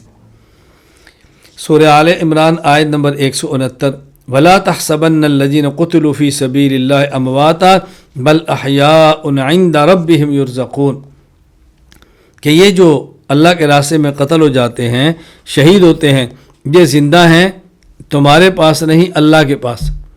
عند ربِّهِمْ يُرْزَقُونَ، ان کو رزق دیا جاتا ہے اللہ کے پاس۔ اب رزق تو اسی قبر میں دیا جا رہا ہے نا۔ عند ربِّهِمْ يُرْزَقُونَ کا معنی یہ ہے کہ اس رزق میں ان کا ظاہری اختیار ہی نہیں ہے، اللہ تعالیٰ اپنے کرم سے دے رہے ہیں، ان کا ظاہری کوئی اختیار نہیں ہے۔ یا اس کا تعلق احیاء کے ساتھ ہے، وہ زندہ ہے اللہ کے پاس، زندہ تو انہی قبروں میں ہے۔ اللہ کے پاس ہونے کا معنی یہ ہے کہ دیکھیں دنیا میں انسان زندہ ہوتا ہے تو زندگی میں ظاہری اختیار بندے کا بھی ہوتا ہے، بندہ کھاتا ہے، پیتا ہے، سانس لیتا ہے۔ کوئی بندہ کھانا چھوڑ دے کتنے دن زندہ رہے گا، پینا چھوڑ دے کتنے دن زندہ رہے گا، ناک بند کر سانس لینے چھوڑ دے کتنی دیر زندہ رہے گا۔ اور یہ ان کی زندگی بغیر بندے کے ظاہری اختیار کے ہے تو نسبت اللہ کی طرف کر دی، بل احیاء عند ربہم۔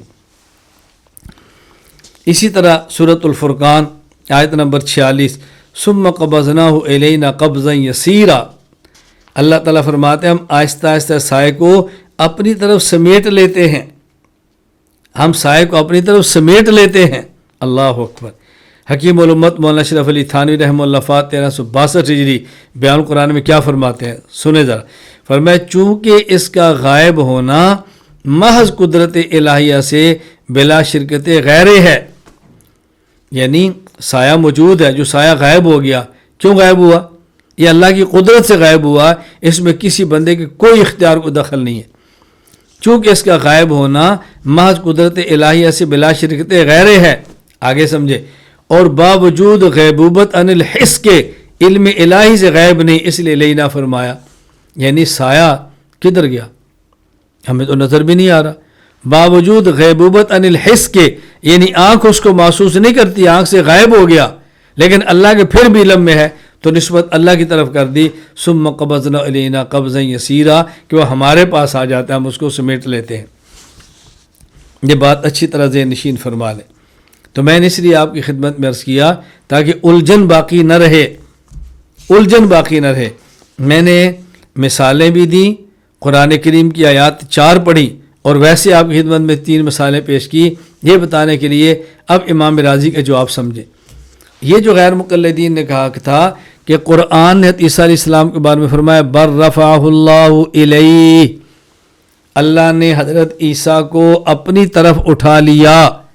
اگر اللہ عرش پہ نہیں ہے، اگر اللہ آسمانوں پر نہیں ہے تو کیوں فرمایا اپنی طرف اٹھا لیا؟ عیسیٰ علیہ السلام تو اوپر گئے تھے، تو معلوم ہوتا ہے اللہ تعالیٰ اوپر ہے۔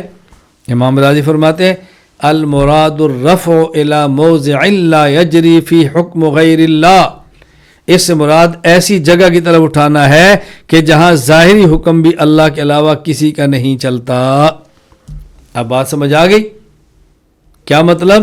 یعنی دنیا میں زمین پر ظاہری اختیارات تو بندے کے ہیں نا، عیسیٰ علیہ السلام کو آسمان پر اٹھایا، آسمان پہ ظاہری اختیارات پہ اللہ نے کسی کا نہیں رکھا، اس نسبت اس جگہ اس کی اپنی طرف کر دی کہ اللہ نے ان کو اپنی طرف اٹھا لیا ہے۔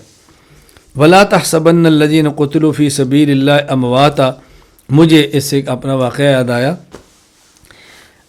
عید الفطر کا دن تھا، اور عید الفطر تھا یا اس کے دوسرا دن تھا، میں سرگودہ مرکز اہل سنت والجماعت میں موجود تھا، تو میرے شاگرد بھی ہیں اور مجھ سے بیعت بھی ہیں، میرے مجاز بھی ہیں، مولانا محمد حارث منڈی باولدین ہوتے، تو ان کے ساتھ 1-2 طالب علم آئے ملنے کے لیے، تو ان نے کہا جی کچھ سوالات کرنا چاہتے ہیں، تو میں نے کہا کر لیں، پوچھے کیا پوچھنا ہے۔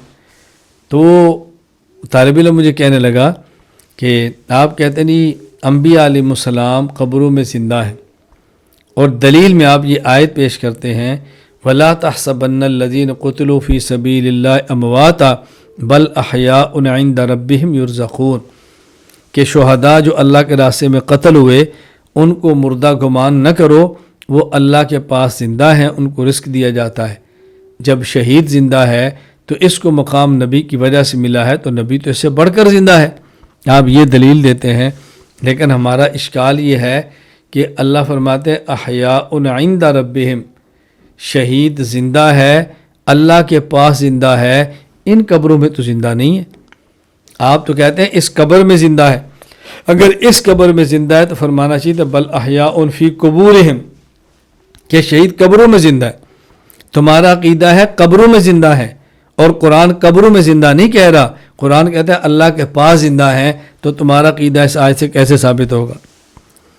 میں نے اس طالب علم سے کہا، بات اچھی طرح سمجھنا، میں نے اس طالب علم سے کہا کہ آپ کہتے ہیں بل احیاء عند ربہم، کہ شہید زندہ ہے اللہ کے پاس، مجھے آپ یہ بتائیں کہ اللہ کہاں ہے، یہ بتائیں کہ اللہ کہاں ہے۔ ظاہر ہے تمہارے دعوے کے مطابق اس قبر میں زندہ نہیں ہے، اللہ کے پاس زندہ ہے نا، تو یہ بتاؤ اللہ کہاں ہے؟ وہ پھنس گیا۔ میں نے کہا اگر آپ کہتے ہیں اللہ ہر جگہ پر ہے، اس کا معنی کہ شہید ہر جگہ پر زندہ ہے۔ میں نے کہا تم تو پھر بدعتیوں سے اور بریلویوں سے بڑے مشرک نکلے نا. تم ان کو مشرک کہتے ہو، کیوں؟ کہ وہ کہتے ہیں جی نبی ہر جگہ پر ہے، تو تم نے تو ولی کو ہر جگہ پہ مانا، شہید ولی ہے، تو تم سے بڑا پھر مشرک کون ہوگا؟ اور اگر آپ کہتے ہیں نہیں اللہ تعالیٰ تو عرش پر ہے، تو اس کا معنی شہید زندہ ہوگا تو عرش پر ہوگا نا. اور تمہارا عقیدہ کیا ہے کہ جی انبیاء علیہ السلام علیین میں زندہ ہیں، تو تمہارے عقیدے پر آیت کیسے فٹ آ گئی؟ تم نے کہا کہ وہ جی قبروں میں زندہ نہیں، قرآن کہتا ہے اللہ کے پاس ہے، تو اگر اللہ ہر جگہ ہے تو شہید ہر جگہ ہوگا، اور اگر اللہ عرش پر ہے تو شہید عرش پہ زندہ ہوگا، تو تمہارا عقیدہ علیین والا اس آیت سے کیسے ثابت ہوگا؟ وہ پھنس گیا. فبوہت، پھنس کیوں گیا؟ اس لیے کہ اس نے تو یہ سنا ہوا تھا نا کہ ہمارے سوالوں کا جواب تو شاید جبریل اتر جائے تو تب بھی نہ آئے. انہی دلائل پر تو ناچتے کودتے رہتے ہیں نا کہ ہمارے دلائل بڑے پختہ ہیں، قرآن ہمارے ساتھ ہے، ہم وہ بات کہتے ہیں جو قرآن کہتا ہے. مماتی تو کہتے ہیں جی ہمارے پاس ہے کتاب اللہ، اور ان کے پاس کون ہے؟ ان کے پاس کون ہے؟ کہتا ہے ہمارے پاس ہے کتاب اللہ، ہمارے پاس قرآن کریم ہے، اور ان کے پاس ہے بابے. ہم کہتے ہیں وہاں زندہ جہاں قرآن کہتا ہے، یہ کہتے ہیں وہاں زندہ ہے جہاں بزرگ کہتے ہیں. تو بندہ پھنس جاتا ہے، بات تو بڑی زبردست ہے قرآن کی کر رہے ہیں. اب وہ پھنس گیا. میں نے کہا اب بتا. مجھے کہتے جی آپ بتائیں. میں نے کہا میں تو بتاؤں گا، میں بتانے کے لیے بیٹھا ہوں، لیکن تو بتانا، تم نے جو قرآن سمجھا وہ بتا.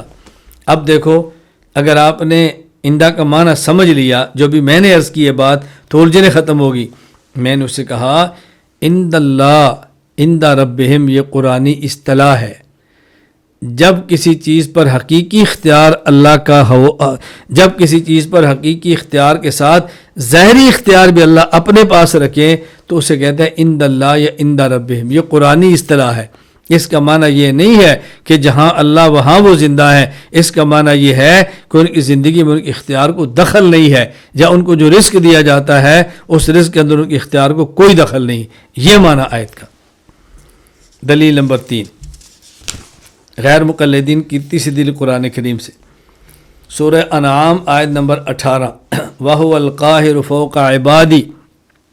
کہتے ہیں اللہ بندوں پر غالب ہے. تو غالب ہونے کا معنی کہ اللہ تعالیٰ عرش پر ہے. ہم نے کہا قاہر فوق عبادہ کا معنی یہ نہیں ہے کہ اللہ تعالیٰ بندوں پر عرش پر ہے. اس کا معنی یہ ہے کہ اللہ تعالیٰ بندوں پر غالب ہے. غالب ہونے کا معنی نہیں کہ اوپر ہے، بلکہ اس کا معنی ہے اللہ حاکم ہے اور سارے بندے محکوم ہیں. یہ معنی اس کا، اس کو اچھی طرح سمجھ لیں. امام ابو عبداللہ محمد بن احمد الانصاری القرطبی المالکی رحمہ اللہ، وفات 671 ہجری، الجامع احکام القرآن، قرآن کریم کی تفسیر میں فرماتے ہیں وَمَانَا فَوْقَ عِبَادِهِ فوقیت الاستعلاء بالقہر والغلبۃ علیہم ای ہم تحت تسخیرہ ولا فوقیت مکان کما تقول السلطان فوق رعیتہ ای بالمنزلۃ والرفع. تو یہاں اللہ تعالیٰ بندوں پر غالب ہے، اس کا معنی یہ ہے کہ اللہ رب العزت اپنے بندوں پر برتر ہے، بندوں پر غالب ہے. اللہ کا حکم اپنے بندوں کا چلتا ہے، بندے اللہ کے حکم کے پابند ہیں. اس کا معنی یہ نہیں ہے کہ اللہ مکان کے اعتبار سے بندوں کے اوپر ہے. یہ ایسے ہی ہے جیسے کہتے ہیں السلطان فوق رعیتہ، کہ سلطان اپنی رعیت پر غالب ہے. اس کا معنی اپنی رعیت سے اونچا ہے. اس کا مطلب اس کا مرتبہ اونچا ہے، اس کا مقام اونچا ہے، حکم اس کا چلتا ہے. اس کا یہ معنی نہیں ہے کہ وہ اوپر بیٹھے اور رعیت نیچے بیٹھی ہوئی ہے. یہ بات اچھی طرح سمجھنے کی کوشش فرمائیں. دلیل نمبر 4 سورہ فاطر آیت نمبر 10 الیہ یصعد الکلم الطیب، اسی کی طرف پاکیزہ کلام جاتا ہے، چڑھتا ہے. تو صعود نیچے سے اوپر کی طرف ہوتا ہے نا، تو معلوم ہوتا ہے کہ اللہ تعالیٰ اوپر ہے، تبھی فرمایا کہ اللہ کی طرف اچھے کلمات صعود کرتے ہیں، چڑھتے ہیں. اس کا جواب امام ابو بکر احمد بن حسین بن علی بن موسیٰ البیہقی رحمہ اللہ، وفات 458 ہجری نے کتاب الاسماء والصفات کے اندر دیا. وہ فرماتے ہیں یہ کنایہ حسن قبول سے، یعنی اللہ تعالیٰ کی طرف اعمال چڑھتے ہیں، مانا کہ اللہ تعالیٰ اچھے کلمات کو قبول فرما لیتے ہیں. یہ ایسے ہی ہے جیسے کہتے ہیں فلاں بندے کی پہنچ ایوان صدر تک ہے، فلاں بندے کی پہنچ ایوان صدر تک ہے.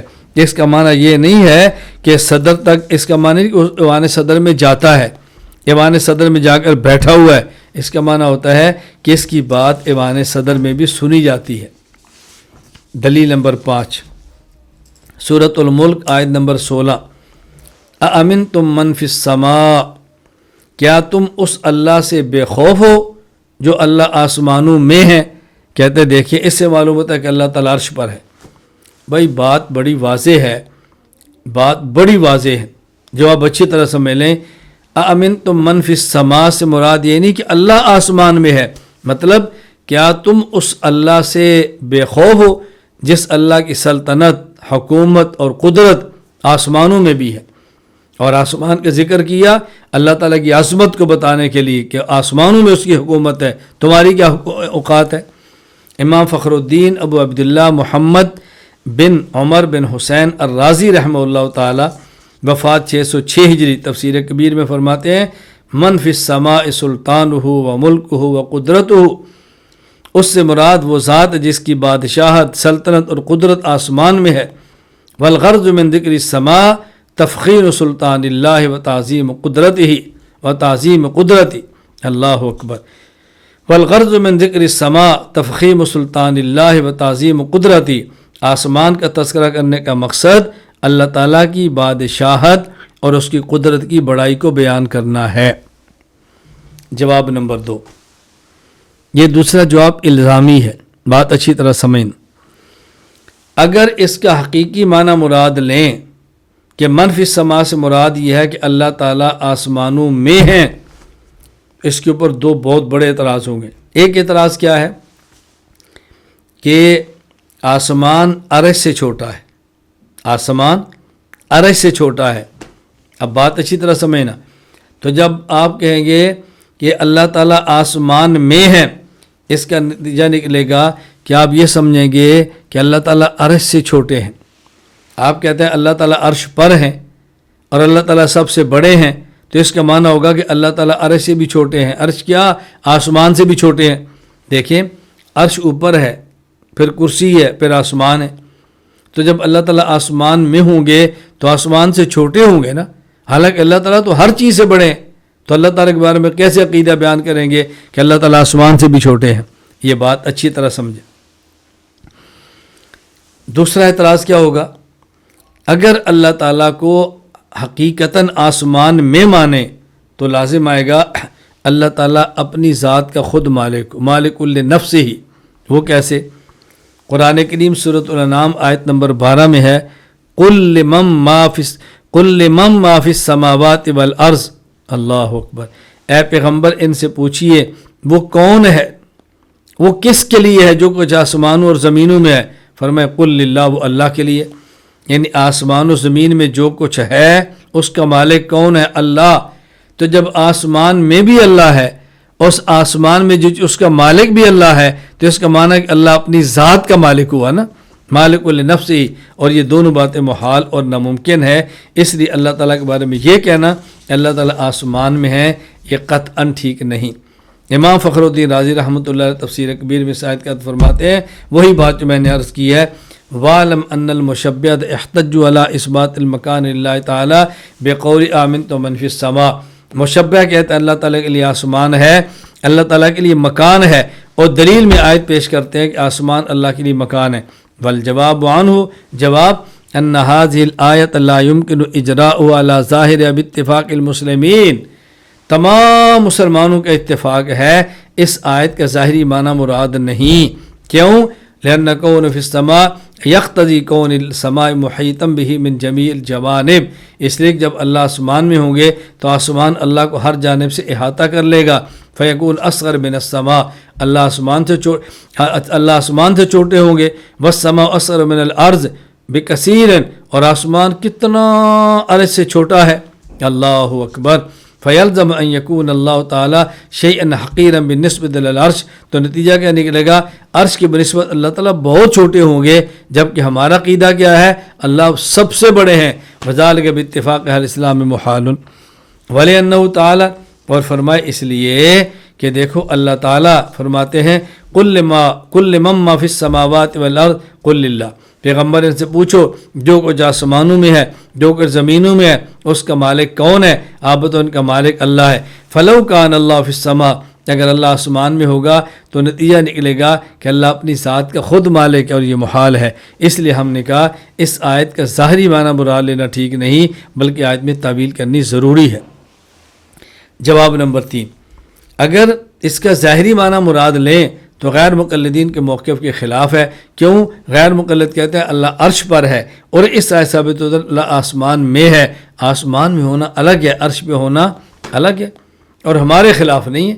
ظاہری معنی مراد لے لیں، ہمارے خلاف تب بھی نہیں، ہمارے اللہ تعالیٰ آسمان پر بھی ہے، زمین پر بھی ہے، ہر جگہ پر ہے، کوئی اشکال نہیں۔ دلیل نمبر 6، غیر مقلدین کی چھٹی دلیل سورۃ المعارج آیت نمبر 4، تعرج الملائکۃ والروح الیہ، ملائکہ اور جبرائیل امین اللہ کی طرف چڑھتے ہیں۔ اس کا معنی اللہ اوپر ہے تبھی تو اوپر جاتے ہیں نا۔ اس کا جواب دیکھو، اس سے مراد اللہ نہیں، اس سے مراد محل امر اور مکان امر ہے، یعنی اللہ تعالیٰ نے جس مکان کی طرف ان کو چڑھنے کا حکم دیا ہے اس مکان کی طرف جاتے ہیں۔ چونکہ اللہ نے حکم دیا اس مکان کی طرف چڑھو، اس نسبت اللہ کی طرف کر دی جاتی ہے کہ اللہ کی طرف جا رہے ہیں۔ حضرت امام ابو عبداللہ محمد بن احمد انصاری القرطبی مالکی رحمہ اللہ وفات 671 ہجری اس آیت کی تفسیر میں الجامع الاحکام القرآن میں لکھتے ہیں الیہ یعنی الی المکان الذی امرہم اللہ تعالی ان یرجعوا الیہ، یعنی اس مکان کی طرف جاتے ہیں جس مکان کی طرف جانے کا اللہ تعالیٰ نے ان کو حکم دیا ہے۔ وہذا کا قول ابراہیم علیہ السلام، یہ ایسے ہی ہے جیسے ابراہیم علیہ السلام کو اللہ تعالیٰ نے کیا فرمایا۔ ابراہیم علیہ السلام نے ذکر کیا، اللہ اس کا قرآن میں ذکر کرتے ہیں۔ ابراہیم علیہ السلام نے فرمایا وقال انی ذاہب الی ربی سیہدین، میں اپنے رب کی طرف جا رہا ہوں۔ اب یہاں الی ربی سے مراد ارض شام ہے، یعنی اللہ نے حکم دیا تھا کہ ارض شام کی طرف جاؤ، چونکہ اللہ کے حکم سے جا رہے تھے تو نسبت اللہ کی طرف کر دی کہ میں اللہ کی طرف جا رہا ہوں۔ اچھا، اسی طرح قرآن کریم سورۃ النساء آیت نمبر 100 کے اندر ہے وَمَن يَخْرُجْ مِن بَيْتِهِ مُهَاجِرًا إِلَى اللَّهِ، جو شخص اپنے گھر سے نکلے اور ہجرت کرے اللہ کی طرف، تو مکہ والے گھر سے نکلے تو ہجرت کر کے مدینہ گئے ہیں۔ اللہ فرماتے ہیں ہجرت کر کے جائیں اللہ کی طرف، حالانکہ یہ مدینہ کی طرف ہیں، یہ مدینہ کی طرف تھے، لیکن مدینہ کی طرف جانے کا حکم اللہ نے دیا تھا، اس لیے مدینہ کی طرف جانے کو اللہ کی طرف جانے کی بات کی ہے۔ جس طرح ابراہیم علیہ السلام کا حکم تھا وہ شام کی طرف ہجرت کر کے جائیں، تو چونکہ ابراہیم علیہ السلام کا ملک شام کی طرف ہجرت کر کے جانا اللہ کے حکم سے تھا، اس لیے آپ نے فرمایا میں اللہ کی طرف جا رہا ہوں۔ صحابہ کرام کا مکہ مکرمہ سے مدینہ منورہ کی طرف ہجرت کر کے جانا اللہ کے حکم سے تھا، اس لیے فرمایا کہ جو شخص اپنے گھر سے نکلے اور ہجرت کر کے اللہ کی طرف جائے، یعنی سب کچھ اللہ کے لیے چھوڑ دے۔ اور یہاں بھی اس کا معنی یہ ہے کہ یہ ملائکہ اور جبرائیل امین اس مکان کی طرف جاتے ہیں جس مکان کی طرف جانے کا حکم اللہ تعالیٰ نے ان کو دیا ہے۔ تو یہ غیر مقلدین کے 6 دلائل قرآن کریم سے تھے جو ہم نے آپ کی خدمت میں پیش کیے اور ان کے جوابات بھی دیے۔ کل انشاءاللہ وہ احادیث جو غیر مقلدین پیش کرتے ہیں ان کے جوابات ہوں گے، پھر ان کے عقلی دلائل اس کے جواب ہوں گے، پھر ہم اپنے اکابر کے حوالہ جات پیش کریں گے کہ ہمارے اکابرین کی کتنے حوالہ جات موجود ہیں کہ جو اس بات کے قائل ہیں کہ اللہ تعالیٰ ہر جگہ موجود ہے اور اللہ تعالیٰ کی معیت ذاتیہ ہے۔